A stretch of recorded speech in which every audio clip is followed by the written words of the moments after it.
All right, nothing is really being left unsaid, and it's a no-holds-barred battle as far as Parliament was concerned. A winter washout is what we're calling it. Was it worth it? Who is to be blamed? And has this been the most acrimonious session of Parliament? We're joined by three very important people to take the discussion forward. Sushmita Dev from the Congress Party, Sambit Patra from the BJP, and Majid Memon representing the NCP here. Thanks very much, each one of you, for being with us. So let's begin with the principal opposition and the ruling benches there. Sambit Patra, who would you blame for this winter washout? And will you agree with me when all of us here believe that this perhaps has been the most acrimonious Parliament session till date? I would surely agree that it is one of the most acrimonious parliamentary session till date, and I would say one of the most non-functional ones also, because the data was rightly produced by your producer saying that only 2 bills were passed in 21 sittings. It itself shows as to how non-functional this session, the winter session, was. But where does the buck stop? I believe the buck squarely stops at the doorstep of the opposition, but because right from the very beginning the Treasury benches have been extremely clear and categorically stated that we want debate on this extremely important issue of remonetization. And in fact, the debate began as well on 16th of November without any conditionality attached. The debate began. 4 or 5 people spoke. 3 of the congressmen also spoke. Certain suggestions were floated, and the suggestions were borrowed by the government and were released later.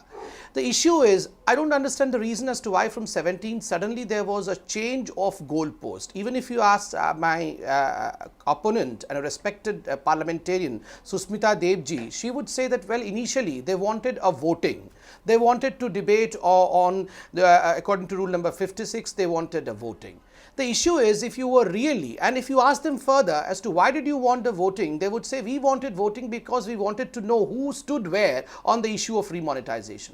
Now, this is where lies the crux of the answer as to who stalled the parliament. My question is, if you were rightly worried about the inconveniences of the people, then you should have debated. If you want to debate on the voting lines, it was a political debate that you wanted. You wanted certain political benefits. Why? You did not know where you stood. All the opposition claimed that they were all together in opposing remonetization. So why did you want the voting? Okay, just hang on there, Sambit Patra, because I'm going to get Sushmita Dev to react to this. And Sushmita, the question really is that, is opposition to be blamed more because you stalled proceedings according to Sambit Patra? And Sambit, I'm going to come back to you about the voting, because when the opposition benches said no vote and let the debate begin, you deflected it towards Augusta Westland. So there's some answering that you have to do as well. But Sushmita Dev, was this an issue worth the entire winter session washing out over? You know, it's acrimonious, yes, but doesn't the responsibility of running the house also rest with the opposition?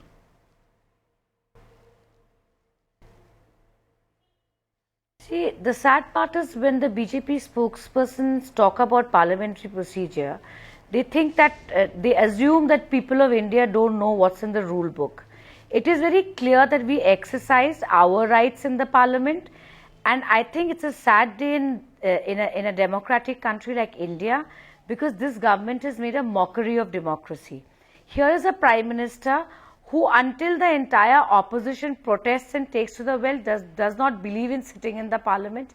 Here is a Prime Minister who consistently chooses to speak in a rock concert, to speak in a book launch, to speak in some public rally, because he is clearly a Prime Minister of monologue. He does not believe in dialogues. So what has happened inside Parliament is a culmination of his arrogance and his escapists. He escapes the real tools of democracy that are at the hands of the opposition, so the truth comes out in the parliament.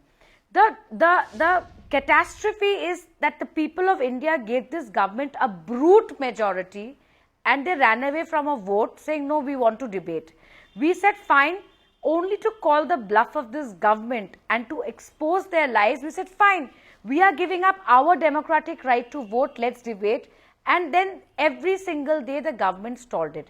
The question is why? The question is very simple. Demonetization has failed. That has come to the forefront.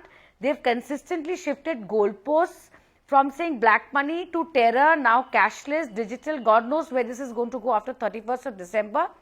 I think Narendra Modi ji has deliberately avoided the parliament because he has no answers. So it is a waste. It is a waste, this session. And I feel it is squarely because this government has throttled all democratic tools in the hands of the opposition. Okay, I buy your point there. I mean, I choose to disagree with you and with Sambit Patra right now, but let's try and get a voice which is neither from the BJP and nor from the Congress. Majid Memon, the issue here is that a lot of people believe that throughout this entire process, they were shifting goalposts as far as the opposition itself are concerned. Will you agree with that? And will you also answer my question when I say, was the opposition itself divided on the demonetization issue? There were participation sometimes, there wasn't participation at the other times. You got together to meet the president, but you know, it almost appeared that the opposition was not on the same page as far as opposing demonetization and its implementation was concerned. See, there are a couple of clarifications which are very essential because there is a misinformation going on. Number one, I must tell you that you know, the BJP is trying to mislead the people by saying, and more particularly the Honorable Prime Minister himself saying that we are fighting against corruption and opposition is siding corruption. They don't want corruption to go, they don't want black money to go. This is a total misinformation. Not a single political party from the opposition, you name the smallest of the party, not a single political leader from the opposition has ever from 8th November till date made any statement in any through any media statement or through public meeting or through house discussion or anything.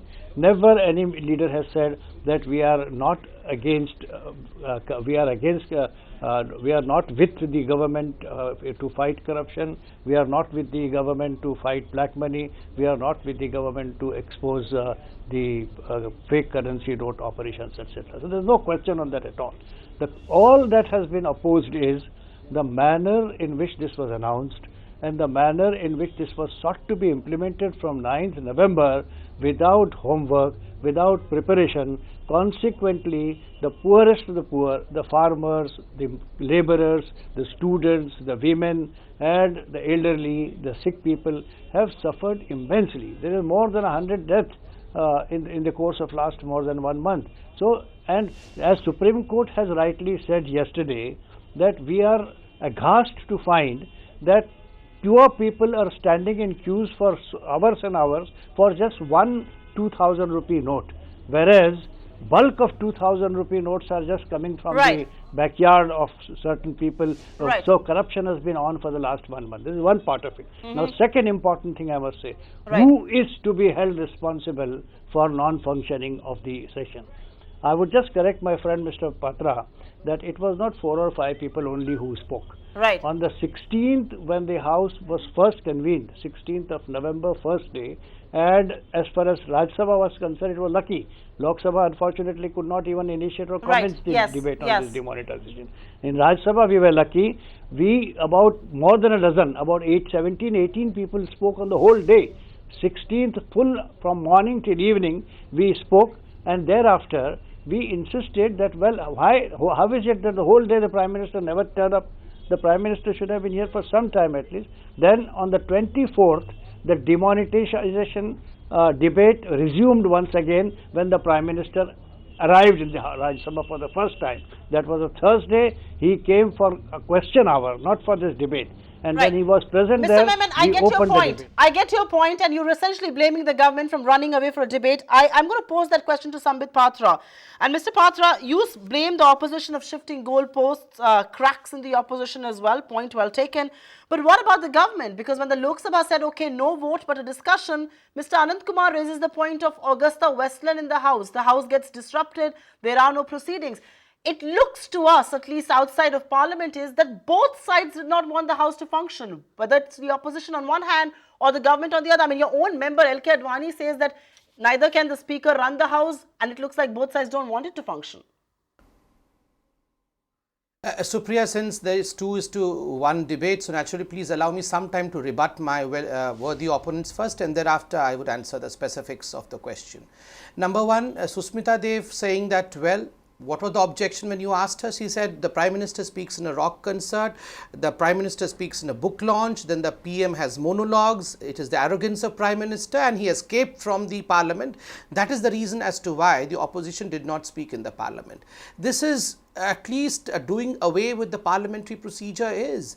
What is a parliamentary procedure? What does the parliament represent? The parliament represents collective concerns. The parliament is all about collective responsibility. The government is about collective responsibility. So naturally, pointing and saying that the Prime Minister was not present for 20 long hours while the debate was taking place, and that's the reason as to why we were not present, is a faulted proposition.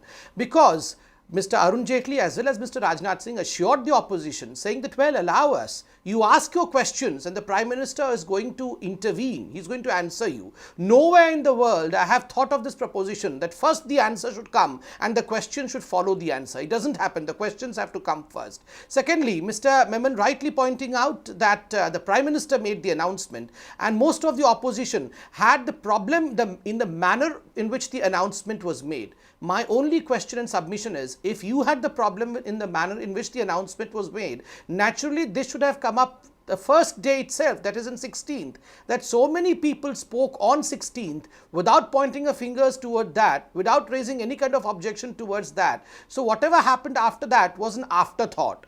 Thirdly, to your question that probably we were interrupting the House, despite the fact that the opposition said they do not want voting, I would say no. There were two important revelations by a leading newspaper. One was about how the black money conversion was taking place within the premises of the All India Congress Committee headquarters by one of their top leaders, Mr. Siddiqui. And the second one was about an ongoing case of Augusta Westland case in which Christian Michel, who is a middleman, his letter had been released which pointed towards corrupt deeds by a very important political family. Naturally, before that, Sonia Ji's name had also come up. SP Tyagi had pointed his fingers towards the former PMO office. These are important issues of corruption in an ongoing case which the CBI is right now looking into. Definitely, if the Treasury benches raise these issues, I don't see that it is something which could not have been raised. Rather than running away from the House, the word that the opposition is using, rather than running away from the House, Rahul Gandhi could have stood the test of time and could have answered as to how he and Sonia Gandhi,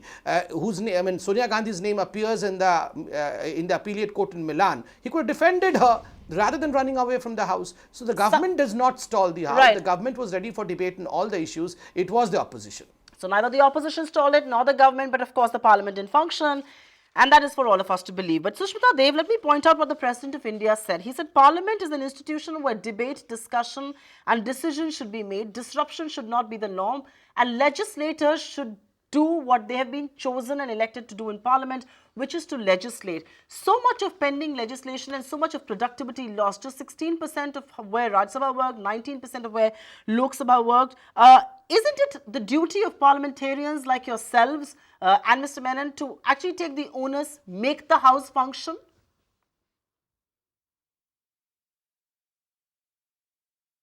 You know, what I find very ironical is that every channel is debating on how the time of the Parliament has been wasted. So if Parliament is so supreme, why doesn't the Prime Minister show that in his own actions? We all agree that Parliament is supreme. Here is a Prime Minister who not only consistently demeans parliamentary procedure, he turns his cabinet into a bunch of jokers, if I may say so. It's like he treats them, he demeans them in a way that he goes on television at 8 p.m. makes an announcement while his cabinet ministers are sitting in a room who are told to watch him on television. Is this a way a democracy works? What moral right does the BJP have to talk about democracy and parliamentary system? The Prime Minister makes important announcements outside the Parliament. This is a Prime Minister who bowed down at the stairs of the Parliament to say this is a temple of democracy. Clearly, if anybody has made a mockery of it, it is this party and this government. Another thing I want to say, I would tell Mr. Sambit Patra that please get this out of your head, that Augusta Westland and this and Robert Vadra, it's your government is in power, you're no longer in opposition. You sound like a cantankerous opposition party that you used to be the last 10 years.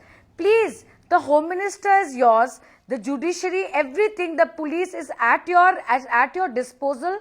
Go ahead and investigate. No, judiciary is not ours. Amend your words. You people are in the habit of throwing allegations in the air. You people keep throwing allegations in the air and then shoot and scoot. That's the BJP. I mean, you have made a mess of the economy. This demonetization has cost this economy 1,28,000 crores. You're talking about disruption of parliament. You've disrupted the economy of India. And there's no accountability. Sushmita, just hang in there, because I think Sambit Patra wants to come in on this I point. really need And the to come point in that over Sushmita here. Dev is really raising, Sambit, is I was actually tempted to take this to Majid Memon, but I'm going to take this to you. The point that the Congress representative is making on the show here is that why is the BJP acting as if you were in the opposition? You are the ruling benches. Investigate if need be. Why disrupt? See, while Sushmita ji was speaking, I noted down most of her contentions, and I'm going to answer one by one and debunk them. Number one, I objected to her word when she called that the Prime Minister has reduced the cabinet into a bunch of jokers. I believe a parliamentarian like her should not use such kind of words for the cabinet, but nevertheless, when on one hand they say that the cabinet was reduced into a bunch of jokers, on the other hand, they do not want the finance minister or the home minister or any other minister to speak in the parliament. They believe that only man who should speak in the parliament is the prime minister. So rather, I believe the opposition is the one which has reduced the importance of the collective conscience. It has reduced the importance of the cabinet. Number 2 point is her objection to the fact that the prime minister made the cabinet watch this whole decision that was aired on November 8th in a television channel. He made them sit apart and watch them on television channel. I do not know where all these information permeates to the Congress party and Sushmita Dev in particular. We are not aware where the cabinet watched.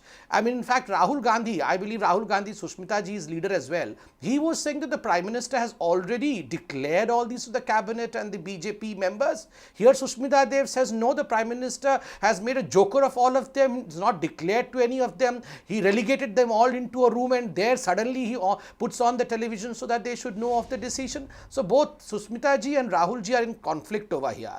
Now, Sushmita ji's fourth allegation was the Prime Minister throws up, the BJP throws up allegations in the air. Throwing up allegations in the air is what Mr. Rahul Gandhi's premise is. Rahul Gandhi threw up an allegation in the air only day before yesterday, saying that if I open my mouth, there would be an earthquake. And if I speak about the Prime Minister, the hell would break loose. Neither did the earthquake happen. It was a zero earthquake in the Richter scale. And neither did he take the opportunity of bringing out any charge. And lastly, she was vehement in saying that, well, we made a mess out of the economy. Sushmita ji making a mess out of economy is an act which we should all learn from UPA.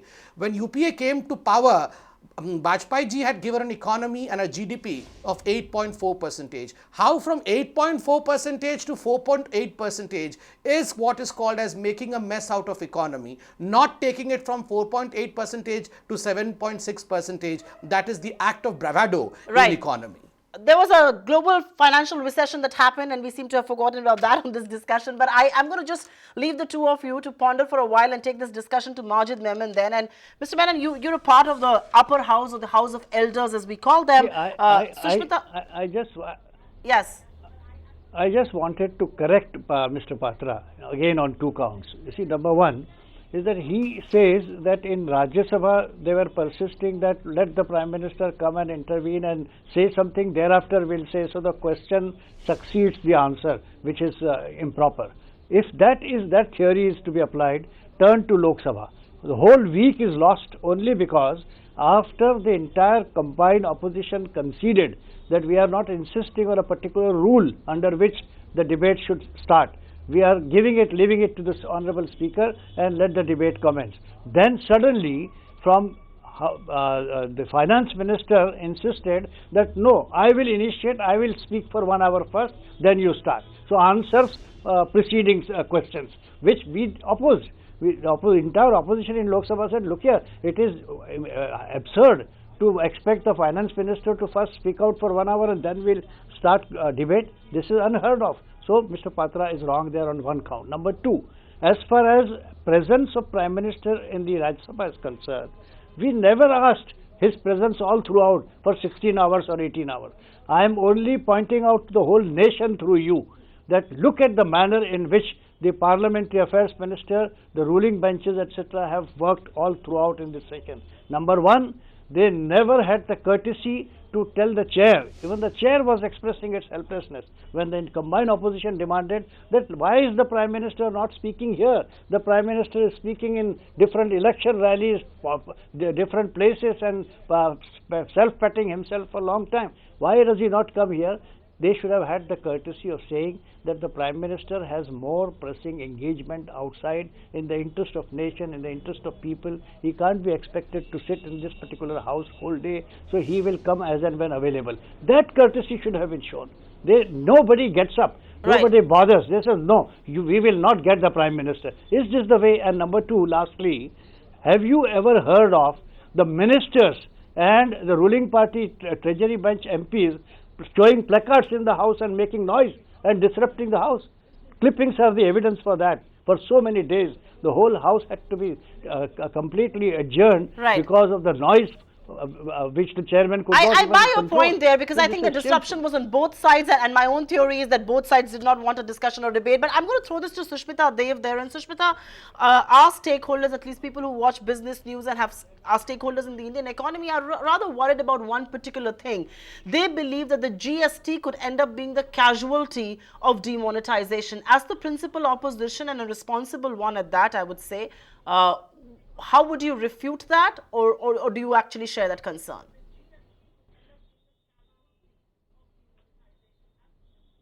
Of course, it's a cause for concern. I mean, let me give you one example. The disability bill was brought to the Rajya Sabha and passed by the Lok Sabha today. Do you know, Supriya, which Sambit Patra probably doesn't? It was a suggestion of the opposition. Opposition actually said this bill is important. There is some pressure in the public domain. Please, this government does not believe in any dialogue. They are zero in flaw management. See, they have mistaken their mandate as a blanket permit to do anything they want. That's why a parliamentary system is under threat. That's why today we went to the President of India and gave a memorandum to explain to him, because he is the keeper of the Constitution. Maybe not everyone on the street can understand what's happening in the parliament. But this government, please believe me, we might as well throw away the rule book and let it function in a very fascist manner that this government is functioning. Today, please, let me tell you, your own RBI has given projections where your growth rate is going to drop below. You're talking about what Manmohan Singh did and what happened 10 years back. People have voted you in, and your Prime Minister is acting like an incompetent man. He clearly has no idea what he has done. First he says black money is back in the market. Then he says terror, Pakistan is attacking us inside. Then he says cashless, God knows what he's going to say. He clearly has no clarity on his policies. He's looking for reasons why he introduced demonetization. He is just a man who wants to be a part of the headline. He clearly has no understanding of what the cash economy is, the difference between a black economy and cash economy. And this nation is going to pay heavily. On 31st of December, Supriya, please call the BJP spokesperson, ask them if black money, corruption and terror has gone away from India. I mean, come on, you've turned it into a banana republic.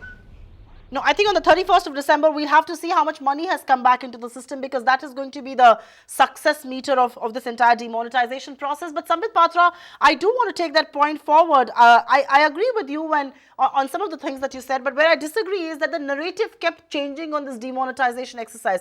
It started with the crackdown on black money, it went as a clampdown on terror funding, it then went down on counterfeit currency, which is only 400 crore rupees, and then of course, it all shifted to cashless digitization.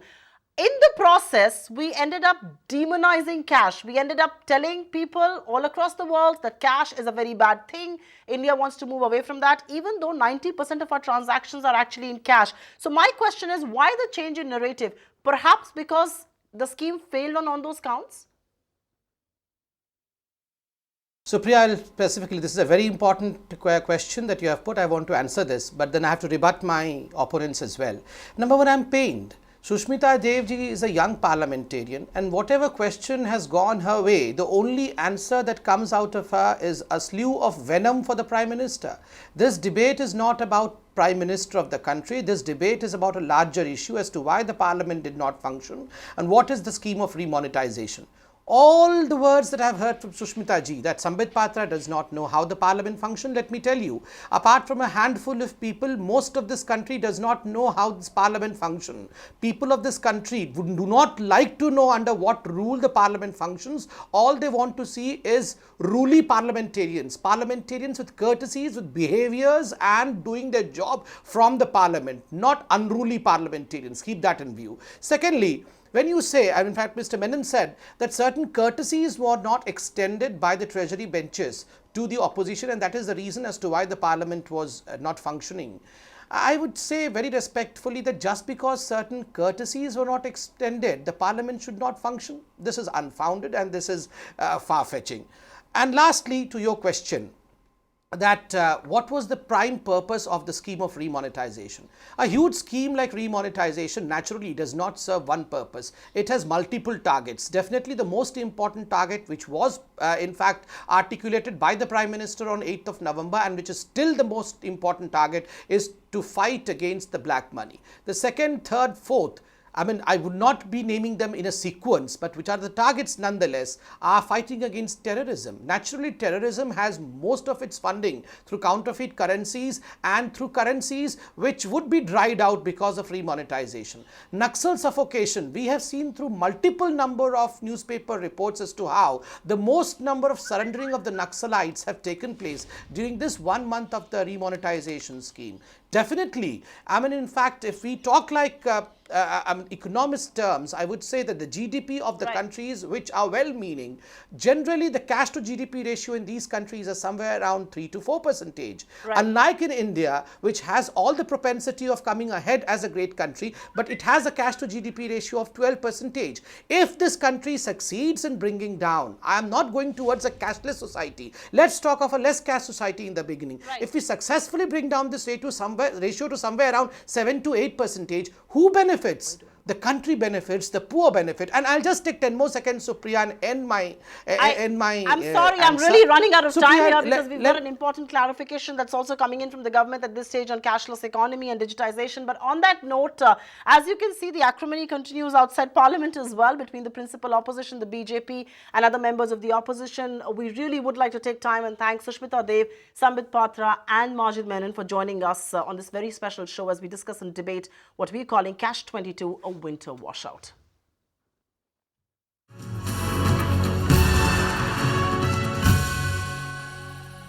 Find us on Facebook at facebook.com/etnow and don't forget to click the like button. You can also follow us on Twitter at etnowlive. To stay updated with all our programming, hit the subscribe button on our YouTube channel by logging on to youtube.com/user/etnow.